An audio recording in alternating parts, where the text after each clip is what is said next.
Joining Sapna on stage, we have the man whom we are celebrating at the moment. His legacy is truly, truly phenomenal. A qualified architect who has had over 2 decades of experience, and he stands as a first-generation developer who has built a reputation for design, innovation, quality, integrity, and value creation. His entrepreneurial journey began in the year 2011, and under his leadership, Platinum Corp has delivered more than 1.7 million square feet with 1 million square feet under construction and 2.20 million square feet upcoming. He's also an active member of the managing committees of leading associations such as NAREDCO, BDA, reinforcing his commitment to industry advancement. It's my humble honor and privilege to call upon stage the one and only Mr. Vishal Ratanghayra, founder and CEO, Platinum Corp. Thank you so much, Vishalji, for joining us over here. What a pleasure. Can we please clap it up a little louder for Vishalji? Thank you. Sapna, over to you. The timer is right there. You can follow that for your reference.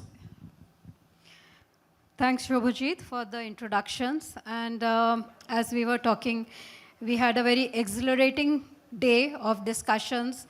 So it's a branding conclave. We spoke about PR, we spoke about content, very eminent speakers. They spoke about the legacy in real estate, how to maintain that, the social media effect. So now we are going to wrap up this entire conclave where we spoke about all the aspects of branding in real estate to know about how to build a brand, how to start from a scratch and build a brand. And who better to tell us about that but a person who himself has built a brand. So Vishal, in 2010, you established Platinum Corp. So first of all, what was your vision behind it? What was your big brand idea of, behind establishing this organization? Okay, first of all, thank you, Sapna, for the kind introduction, and a big thank you to Realty Plus for giving me the opportunity. So until 2010, Gurminder Singh and me, both of us, my partner Gurminder and me, we were doing various aspects of real estate, but we had not sort of turned into real estate developers. Only in 2010-11 we decided that we should start our own development business with a simple idea that we saw a sort of a vacuum in the space of value housing. We saw that everyone was chasing luxury back then, and whereas the market, the signs were very evident that the market back in 2010-11 sort of was really looking at affordable and value-conscious housing. Of course, the definition of affordable housing in Mumbai is very different, but even in the context of Mumbai, there was this very standard conversation in everyday talks that there is nothing available for ₹1 crore in Mumbai. And we saw that as a huge opportunity and decided to, see if we are able to offer well-constructed, well-designed, branded residences in about ₹1 crore in good locations of Mumbai. So we started the company with that vision, and it turned out to be sort of a huge blessing, because the next 5-6 years, as we all know, was very challenging for real estate, and the whole space of value-conscious real estate was growing, and so we sort of, we were able to scale up quite well with that kind of a product offering. If I may, I have to say it's a value-conscious brand. Yes. That is what you were planning to achieve when you established Platinum Corp. 1 crore homes, value-conscious brand. Now, obviously, real estate is a very competitive market, very difficult sector. If you have to say during the journey from 2010 to today, top 1 or 2 challenges that you had to face in achieving your, building your brand? Well, the biggest challenge was back then we were not a brand. So we were not known at all. So now today what you call us a brand is nothing but an outcome of a journey which just got transformed from being nobody to being a recognized player in this value-conscious real estate. And in that process, when we were doing that, we realized that, within the value-conscious segment, there are the spectrum itself is large. It can be, from 1 crore to 3 crores or even 4 crores. It all depends on, which location of Mumbai and what kind of a product that you're offering. So that was one challenge that we were not at all recognized. And we had to sort of get visibility through our work. Because, as it was mentioned earlier today also that, just communication really doesn't help. It has to be, communication is just 10%. 90% has to be behavior. So behavior meaning what you really do from morning to night is your behavior. So that really had to be, in its place. The other challenge, obviously, was the space that we were operating in was not looked up by and large as, anyone would want to sort of, be in that space. It sort of had the risk of getting us typecasted into affordable housing developer, so to say. But we realized that, it was, and the customers, the response, the feedback we got from customers gave us a lot of encouragement is, that we realized that there is a huge segment in Mumbai which is looking at this value-conscious real estate. And developers are just sort of shying away from it because everyone wants to be known as a luxury housing provider or a luxury builder. But by doing that, they were leaving out a huge percentage of the population. So when we started, churning out projects and started completing them, and when people started moving in them, is when, this thing got established that yes, you can offer value-conscious real estate, which are slightly compact in sizes, but yet they are very, very nicely habitable, usable. So eventually that challenge also sort of went away. Okay. So 2 challenges, as Vishal mentioned. First is not being known as a brand. So that brand journey, from there onwards, it becomes difficult. And second is getting typecast. Yes. That you are a certain brand, you are only known for that category of customers. So 2 challenges. Now, how did you kind of approach these challenges? What was your success mantra, if I have to ask you? Because you have done from redevelopment to now even luxury and premium. So what has been your success mantra? See, the only success mantra I think we started out with, and we very consciously drilled this concept into each and every person of our team, was to be customer-centric. Once each and every person in your organization, right from the top boss to your chief architect, your chief engineer, the construction staff, your salespeople, even to your office boys and your drivers, if they understand the meaning of being customer-centric and, how do you make people happy?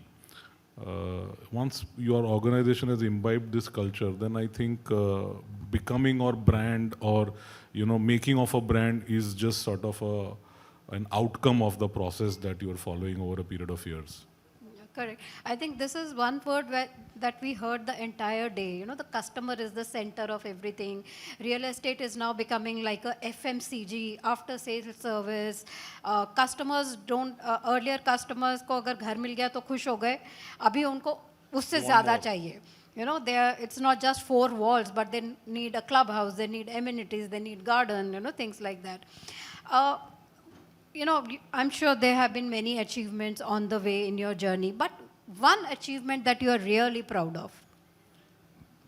The biggest achievement that I am really proud of is, in spite of being a first-generation entrepreneur in the field of real estate, which itself has its own entry barriers, having worked in real estate for 20 years and having run this organization for the last 14, 15 years, with a team of 250 people, 1.75 million square feet completed, more than 1,500 homes delivered.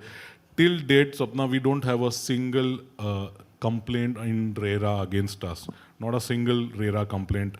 And I think that truly means, that is the true meaning of being a brand or being a good brand, when you don't have people complaining against you, when you just have, happy customers at all across all levels, I think that's the biggest achievement that we are really proud of. Okay, so that's the biggest achievement for Vishal. If customers, there is not one single customer complaining, then what more can any entrepreneur ask for? We have some, very quick response questions I have for you. If Platinum Corp was a person or a personality, how will you describe it? Okay. I think if Platinum Corp was a person, he would be that, friend of yours in the room whom you can go to and talk to about anything under the sun, or if you are in difficulty, you can approach for help, or if you are in distress, you can also probably put your head on his shoulders and cry. That's the kind of a person Platinum 3 Corp a.m. is. 3 a.m. friend like this. Absolutely, your 3 a.m. friend. Okay. Absolutely. All right. Next one is, which is more important? And they both are important in my view, design or location. What is more important? I feel more important is design, because I feel as developers today, I think with the support from the government and the technologically advancement that we have seen, locations are being created on a regular basis. But what really wins is design. Okay, design. I might be saying that because of my bias being an architect, but I feel that design definitely wins over location. Right, because you have to live in there. Absolutely. Yeah, that's right. What is the biggest branding myth in real estate that you would say? I think the biggest branding myth is real estate. A brand can be built overnight, or excessive communication builds brand. I think that's a very big myth. I firmly believe that it's only your behavior and your hard work which will build brands. Marketing on Instagram and all that is fine, but a real estate brand cannot be built instantly. It takes a lot of years and a lot of efforts to build it. No instant noodles here. No instant noodles, no instant gratification here. Okay, so communication also for anyone who's listening, not excessive communication. Yes, you have to put out your word, work out there. You have to tell people about yourself, but let's not go overboard. Any brand, any global brand, even out of real estate, if it is, that you really admire as a brand? I think I personally really admire Apple, because I think it stretches the entire spectrum, in spite of it being functional, extremely well designed, not excessively priced, yet it comes under the segment of luxury. So I think Apple is a very, very good example of, what a true brand is. Approachable, accessible, customer friendly, yet it gives you the feeling of, a proud ownership.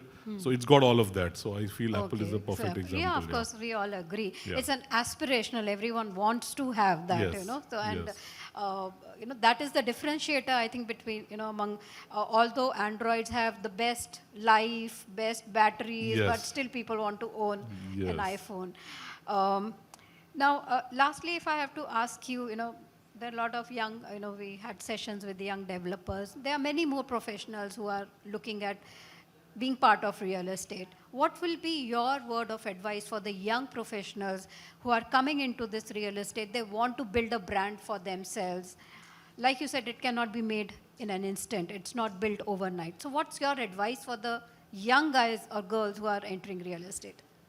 Well, Sapna, I'm nobody to advise anyone to begin with, but with my limited understanding, all I can say is this is one business which really takes up, you need to give 100% of your life to it for a good, consistent 2 decades before you can say that you have done something meaningful in the field of real estate. So it's a huge commitment compared to a lot of other businesses which have got, quicker exits, quicker valuations. But real estate is and will always remain a brick and mortar business, and it's going to be a tough business before you reach a particular level in terms of valuation or brand. So whoever is thinking of making a real estate brand should come with a lot of patience. Yes. Absolutely. Okay. Yeah, you nailed it. Okay, fantastic. From the buyer's point of view, what is that they should not expect from a brand? Any brand, it could be an established brand, it can be a new brand. Where do they go wrong? What should they not expect? I think a buyer needs to understand the DNA of a brand before making the purchase decision, and then rather than getting sort of feel the feeling of letdown. For example, if you purchase any cola, you can't really expect to become healthy with it. So it's a bit like that, all I can say is the purchaser needs to understand the DNA of the brand very well before making the purchase decision, so that they will not be let down. Keeping your expectations right. Correct. And understanding before what you're stepping into. Yes. Because obviously that brand might have its own way of working, and then Right, because every organization, every brand has a way of working. With every brand, there is a promise. Like Apple there is an inherent underlying promise being given to you by Apple that this is how it will work and this is what you should expect. Likewise, every brand, be it big or small, comes with a promise, a set of promises, set of expectations. Once you understand that, I think then the feeling will be cordial and you will not get the feeling of being fantastic. let down. So I think very good takeaways here. If you are planning to build a brand, patience is what Vishal says. Anyone has to have patience. If you are building a brand, the challenges that you face from being a nobody to being typecast to then making a place for yourself, then maintaining it, sustaining it to make sure that, like you said, there is no complaint from the buyers. Yes. So that is one achievement that one has to look for if you are, and as you said, that brand identity has to filter down to the entire organization, yes, right from the bottom to the top. Yes. That is to be there. And from the customer side, you understand the DNA of the brand, because sometimes it's not the brand or the organization that has done wrong. It is probably your expectations that were not right from the brand. Exactly. So thank you, Vishal. Thank you for giving us that very important closing to this entire conclave. We spoke about all the aspects of branding, and now we heard how actually to make a brand, and brand that sustains itself. Thank you so much. Thank you, Sapna. Thank you for the Vishal. opportunity. Thank you.